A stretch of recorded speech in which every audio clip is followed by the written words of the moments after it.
साथियों, सलाम, नमस्ते, सत श्री अकाल और जय भीम जोहार। इधर एक दो दिन हमने एक पंक्ति कह लीजिए उसकी चर्चा बहुत की दोस्तों।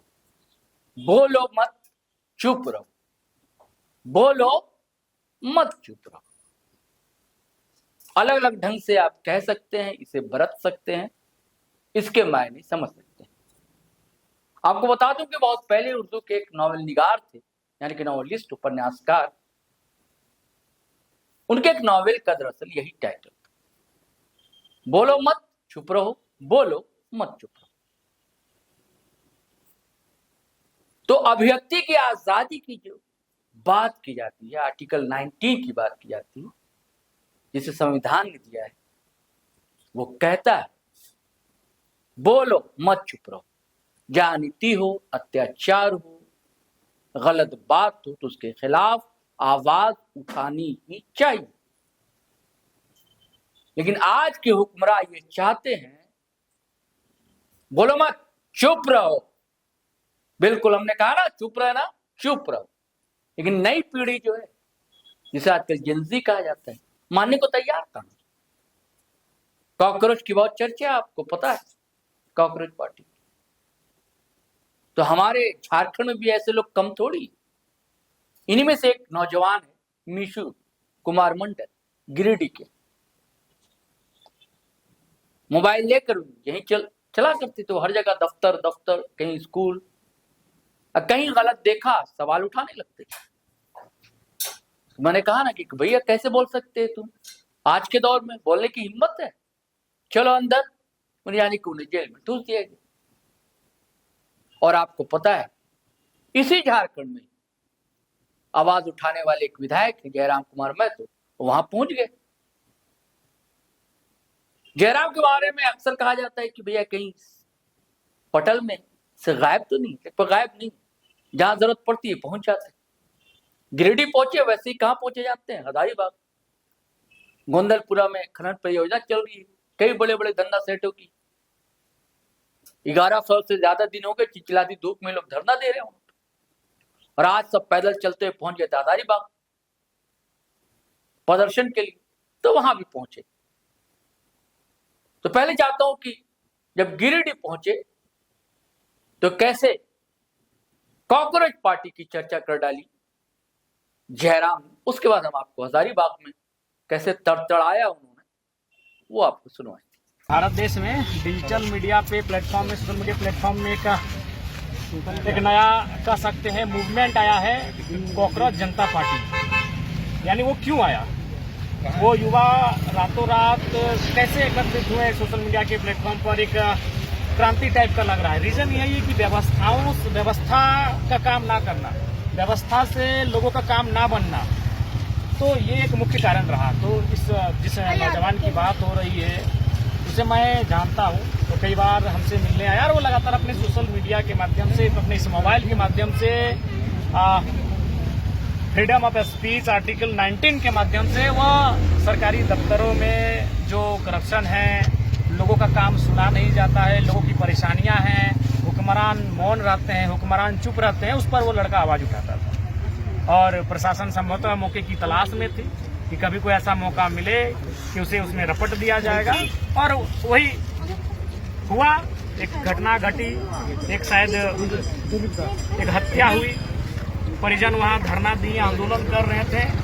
तो उसी में प्रशासन ने कहा कि जो लोग आंदोलन कर रहे थे उनके माध्यम से कोई प्रतिक्रिया हुई, और उस प्रतिक्रिया में इस मीशु मंडल का समेत कुछ लड़कों का नाम दर्ज करवाया गया और उसे अरेस्ट किया गया। क्योंकि ये लोकतांत्रिक मर्यादा के लिए बड़ा ही विचित्र बात है कि एक सत्ता, शासन, प्रशासन एक 18-20 साल के नौजवानों से डरने लगी है। वो अपनी कार्यशैली को सुधार नहीं करेगी, आवाज उठाने वाले को गिरफ्तार करने लगी है। ये मेरे हिसाब से बिल्कुल उचित नहीं है। इसको लेकर मैं इस जिला के पुलिस कप्तान से भी हम बातचीत करेंगे, और तमाम जो पदाधिकारी है बातचीत करेंगे। नहीं होगा तो ऐसे मुद्दों को विधानसभा तक लेकर जाने का काम करेंगे। अगर इस प्रकार लोगों का आवाज को दबाया जाएगा, मैं बिल्कुल वही उदाहरण मैंने दिया कि अभी देखिए ट्रेंड कर रहा है कॉकरोच जनता पार्टी। क्यों, कारण क्या है, नौजवान क्यों उस मीडिया प्लेटफॉर्म पर आकर इतना एकजुट हो गए कि जो नेशनल लेवल की पार्टियां उनके फॉलोअर्स के रिकॉर्ड को तोड़ दी। रीजन यही है कि व्यवस्था से उनका एक मन उब जाना, व्यवस्था से उनकी नाराजगी होना, सिस्टम का काम ना करना, करप्शन का लगातार बढ़ना, आम व्यक्ति की समस्याओं को अनसुना करना। अभी मान के चलिए हम लोग गिरिडीह में हैं, कुछ दिन पूर्व माननीय मंत्री जी पर को किसी ने चैलेंज किया था, जो मेरे हिसाब से भी गलत बात है। वो राज्य के सम्मानित मंत्री हैं, निसंदेह कार्रवाई होनी चाहिए थी और 8 घंटे में पुलिस ने कार्रवाई किया। लेकिन अभी एक बहन देखिए, उसकी हत्या हो गई है, पायल कुमारी नाम है, और हत्या के कई दिन बीतने के बाद भी जो आरोपी हैं वो गिरफ्त से बाहर है। तो ये चीजें क्या कह रही है कि यदि आप विशेष व्यक्ति नहीं है तो इस राज्य की, इस देश की व्यवस्थाएं आपकी सहायता करने में असमर्थ है। यदि आप सामान्य हैं, कामगार परिवार से हैं, आप एक मिडिल क्लास फैमिली से ताल्लुक रखते हैं, एक सामान्य घर से ताल्लुक रखते हैं, तो ये व्यवस्था आप पर इंटरेस्ट नहीं लेगी। वही है, तो इस व्यवस्था से लोग कहीं ना कहीं अपने आप को दूरी बना रहे हैं। और जो व्यवस्था अंग्रेजों के कालखंड में थी, जिस प्रकार का व्यवहार उनका भारतीयों के साथ हुआ करता था, आज अधिकांश, मैं कुछ लोगों को कहूंगा कि आज भी उनमें ईमानदारी है, आज भी उनमें निष्ठापूर्वक कार्य करने का लगन है, मेहनत करते हैं इस देश को, इस राज्य को बेहतर करने के लिए। लेकिन एक मैक्सिमम आबादी सरकारी कार्यालयों में, सरकारी दफ्तरों में एक मैक्सिमम आबादी कहीं ना कहीं बिना फायदे के, बिना रिश्वत के, बिना करप्शन के इंटरेस्ट ही नहीं लेती है जनता के मुद्दों का समाधान करने के। आखिरी सवाल, मिसू मंडल का जब पुलिस प्रशासन ले जा रहा था तो उसका एक आवाज था कि जब जाते जाते कि गिरिडीहवासी मेरे मम्मी का ख्याल रखिएगा। निसंदेह वो लड़का जिस उम्र में है, शायद 18 से 20 की आयु का लड़का है, तो संभवतः उसका पहला ध्यान माँ का ही आएगा। और माँ सबके लिए विशिष्ट होती है, माँ होती है, तो निसंदेह गिरिडीहवासी निसंदेह उनकी माँ का ख्याल रखेंगे। जलकिन परिवार, वह नौजवान, वह लड़का चोरी डकैती के काम में नहीं गया है, वो बस इसलिए प्रशासन के हत्थे चढ़ा कि उसने प्रशासन के खिलाफ जाकर आवाज उठाया था। प्रशासन ने जहां गलत किया था, प्रशासन के खिलाफ नहीं, प्रशासन की गलत नीतियों के खिलाफ, सरकार के कर्मचारियों की गलत व्यवहार के खिलाफ उसने आवाज उठाने का काम किया था। और वो भारत का हर एक व्यक्ति के लिए, भारत का संविधान उसे एक मौलिक अधिकार के तौर पर देता है, फ्रीडम ऑफ स्पीच के तौर पर देता है। तो मेरे हिसाब से आवाज उठाना इस लोकतांत्रिक देश का मर्यादा है, लोकतांत्रिक देश का राइट बनता है एक व्यक्ति के लिए। तो ऐसे में ये बिल्कुल दुखद समाचार है। गिरिडीहवासियों को जो नौजवान ने अपील किया है, हम लोग भी उसकी माँ, उसके परिजनों का हम लोग ख्याल रखेंगे और निसंदेह एक परिवार के सदस्य बनकर उस परिवार के साथ खड़े हैं। तो साथियों, आपने सुना जयराम को गिरिडीह में क्या बोले। अब सुनिए हजारीबाग में कैसा धारदार आर पार भाषण दिया उन्होंने। वही स्टाइल में बोनट पर खड़े हो गए और गरजने लगे। तो देखा लगा रेलवे स्टेशन गेले है ना, बस स्टेशन गेले है ना, देखिए बहुत सारा लोग मांगत रहे वहाँ, और हमने बुलबुलिया बोला, तो की बोला, हाँ हमने धनबाद में बुलबुलिया बोला है। तो क्यों बुलबुलिया के घर द्वार ना हले, कि ओकर जमी बाड़ी ना हले, कि ओकर खेत खलियान ना हले की हलाय, ओकर भी जमीन हलाय, ओकर भी खेत खलिहान हलाय, ओकर भी गांव हलाय, ओकर भी परिवार हलाय। लेकिन शायद ओकर गांव खत्म भय गए, शायद ओकर जमीन खत्म भय गए, आज वो बुलबुलिया बन गए, न ओकर आसमान में छत है न जमीन के धरती। वो जिंदगी है, वो जिंदगी है, न ओकर आसमान में छत है न जीते धरती है, ओकर हमने बुलबुलिया बोला है। कोई बंजारा बोला है कि बंजारा गरिया में आवा है, एक गांव रुका है, वहाँ चेहरे चिंगनी के ढका मारा है, खा है, तो दूसरा गांव चल जाए, देख लिया ना।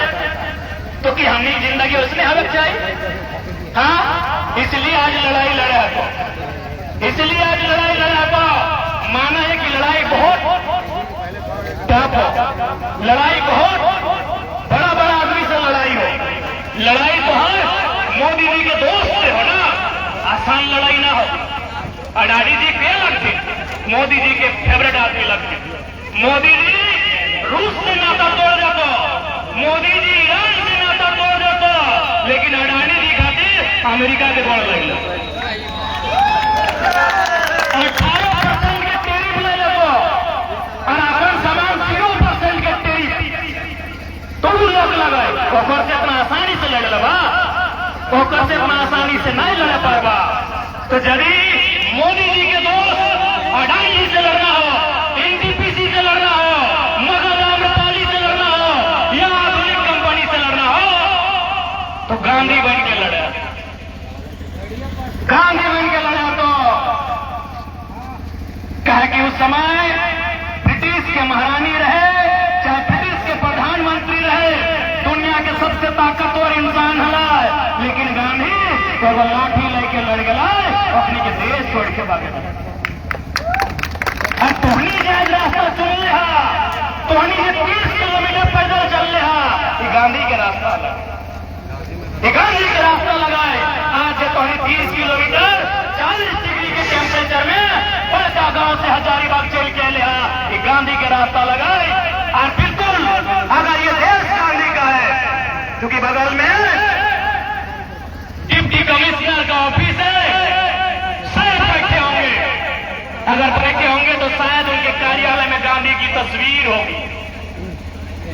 यदि ये गांधी का देश है डीसी महोदय, यदि देश गांधी के विचारों का है, यदि आप गांधी को मानते हैं, यदि भारत देश गांधी को मानता है, तो बड़का गांव के किसानों को इंसाफ मिलना चाहिए, नहीं तो ये देश कहना ये अडानी का देश।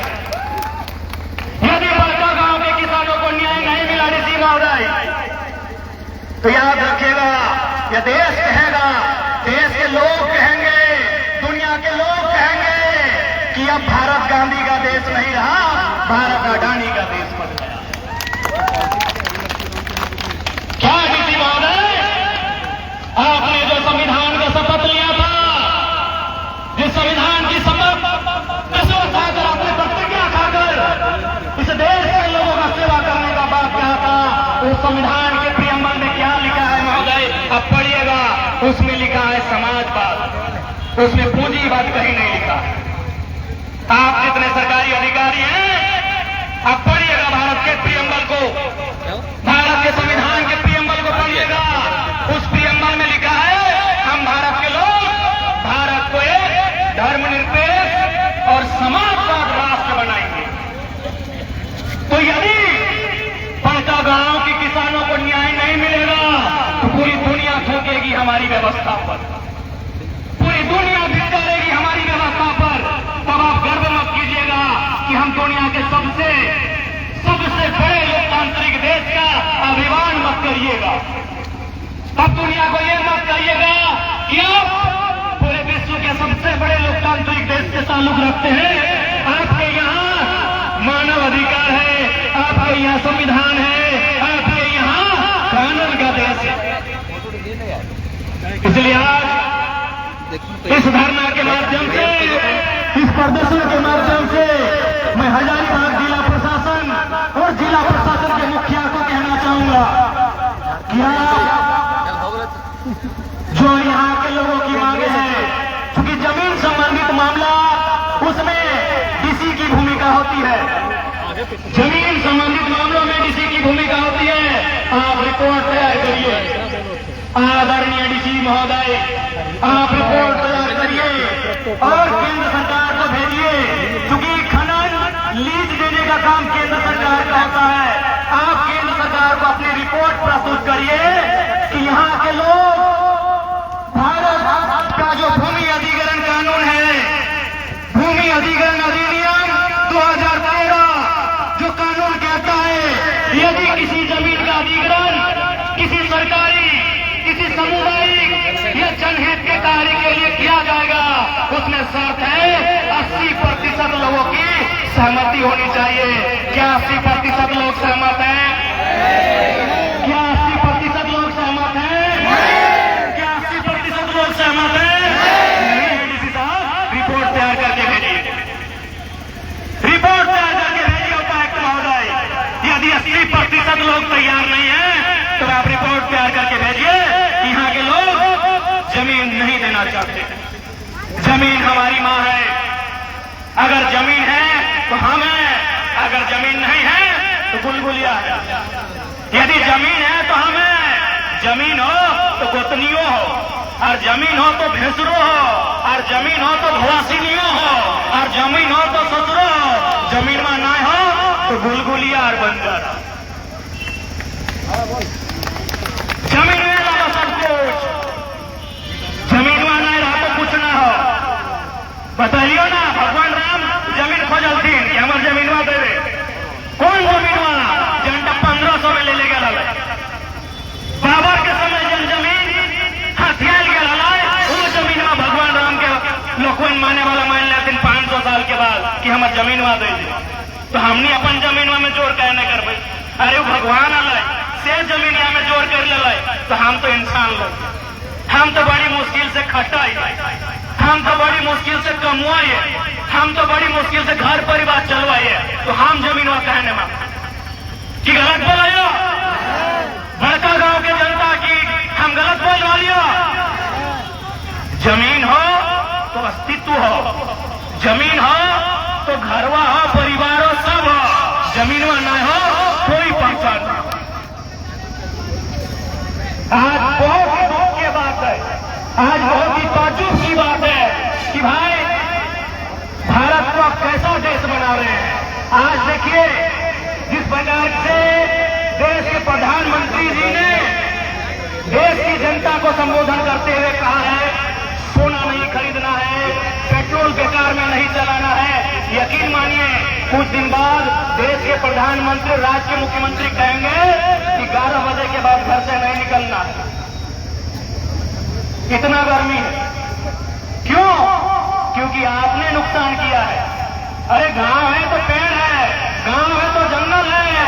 आप कोयला खनन के नाम पर, आप फैक्ट्री के नाम पर जो मनमानी कर रहे हैं, जो जंगलों को खत्म कर रहे हैं, पहाड़ों को खत्म कर रहे हैं, कितना दिन बचिएगा? इसी साहब को हम कहेंगे अगर आप हम लोगों के साथ, क्योंकि हम लोग 30 किलोमीटर से चल के आए हैं, ये हमारी माताएं बहनें, ये हमारे बुजुर्ग 30 किलोमीटर से पैदल चल कर आए निधि महोदय। अगर आप 3 किलोमीटर 2 बजे चल देंगे तो हम लोग सड़क को मंजूर कर लेंगे। और मैं उन कंपनियों को भी कहूंगा, अडानी जी को भी कहूंगा, और एनटीपीसी के ऑनर को कहूंगा, जो कंपनी संबंध रखते हैं इस परियोजना में, आप लोग अगर 3 किलोमीटर आज के समय में सुबह 12 बजे 1 बजे अगर चल देते हैं तो ग्रामीण आपकी सड़कों को मान लेंगे। आइए सामने आइए, आइए हमारे इस समाहरणालय में जितने अधिकारी बैठे हैं, इस समाहरणालय में जितने अधिकारी बैठे हैं, including DC, SP and other, आप आइए 3 किलोमीटर हमारे साथ चलिए। 12 बजे का दिन होगा, ये अलकतरा वाला सड़क होगा, हम मानेंगे सर। तो आइए, चलिए साथियों, अब इजाजत दीजिए, आज्ञा दीजिए, और अपने कमेंट, अपनी राय जरूर दर्ज कीजिएगा। और वीडियो हमेशा की तरह धड़ाधड़ फटाफट शेयर कीजिएगा। और अगर चैनल सब्सक्राइब नहीं किया तो कर लीजिए, और फेसबुक पर देख रहे हैं तो पेज फॉलो कर लीजिए। तो चलिए चलते हैं। जय हिंद, जय भारत।